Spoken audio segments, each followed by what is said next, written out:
Episode 5 of Paramount's Halo TV series has finally released, and in today's video we're going to go over what I liked, what I didn't like, while trying to keep things mostly spoiler-free. But of course we will be diving into somewhat spoilery territory at some point in the video, so although I will be trying my best to not spoil any major elements of the episode, if you haven't watched it and plan to do so, I recommend watching it first. Anyways, with that little warning out of the way, let's jump straight in. Now I already said last week I thought episode 4 was almost perfect. There was a lot of stuff that was done really well, despite some major problems that I had with it. Unfortunately for episode 5, I don't share the same sentiment, and there is much more negatives than there is positives. Starting off with what I liked, I thought the introduction for this episode was pretty enjoyable. There was some engaging, explosive combat that felt grounded and it felt heavy. The rest of the episode was quite slow, and this in itself is not a problem whatsoever, as long as the storytelling is good, but unfortunately, I didn't think it was. The way that our main man, Master Chief, was handled here felt much more akin to his Season 1 self, which is extremely unfortunate because in Season 1 he acts absolutely nothing like the Master Chief. So Jimmy Rings was back to mourn his losses, except he didn't really do that either. The way that he interacts with every other character in this episode felt so unlike the Master Chief, it felt so unlike John, and the entire time I was just really hoping that the episode would end. We do get quite a lot of some of the side characters too, being Soren, his wife whose name I keep forgetting, Quan, Riz, and Halsey. It seems like they're really trying to make us sympathise with Halsey more, as if they're forgetting that she is actually a terrible person.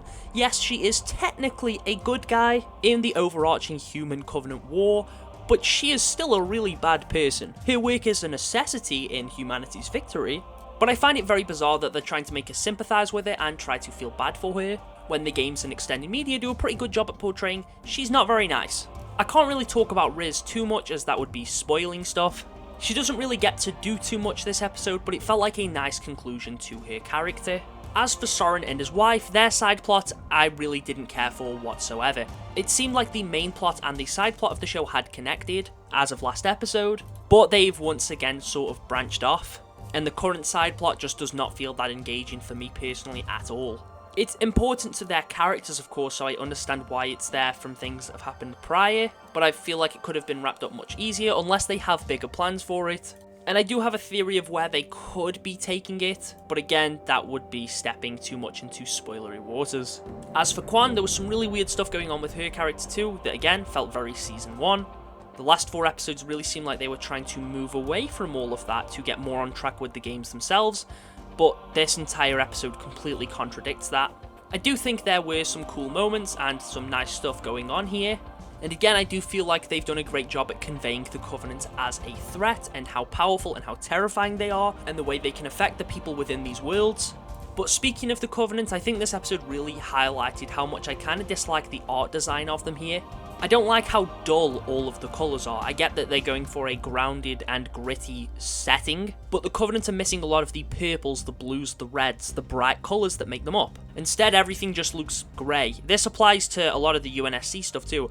Chief's armour looks way too dull rather than being a bright green to symbolise that he is a heroic figure. Instead, everything is just grey or really, really dull. And again, we do get some storytelling from the Covenant side of things with McKee and this other elite that we were introduced earlier on, and the stuff that's going on there. I'm also not really a huge fan of, but I can't really talk about it properly right now without spoiling stuff.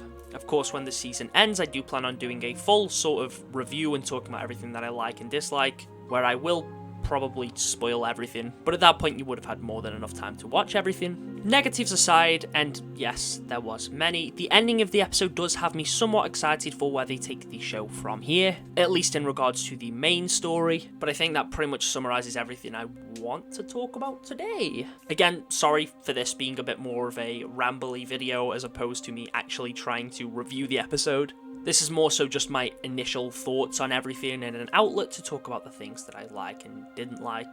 In this case, a lot of things that I didn't like. But on a side note, we did hit 8,000 subscribers last night, so I want to say a massive, massive thank you for that.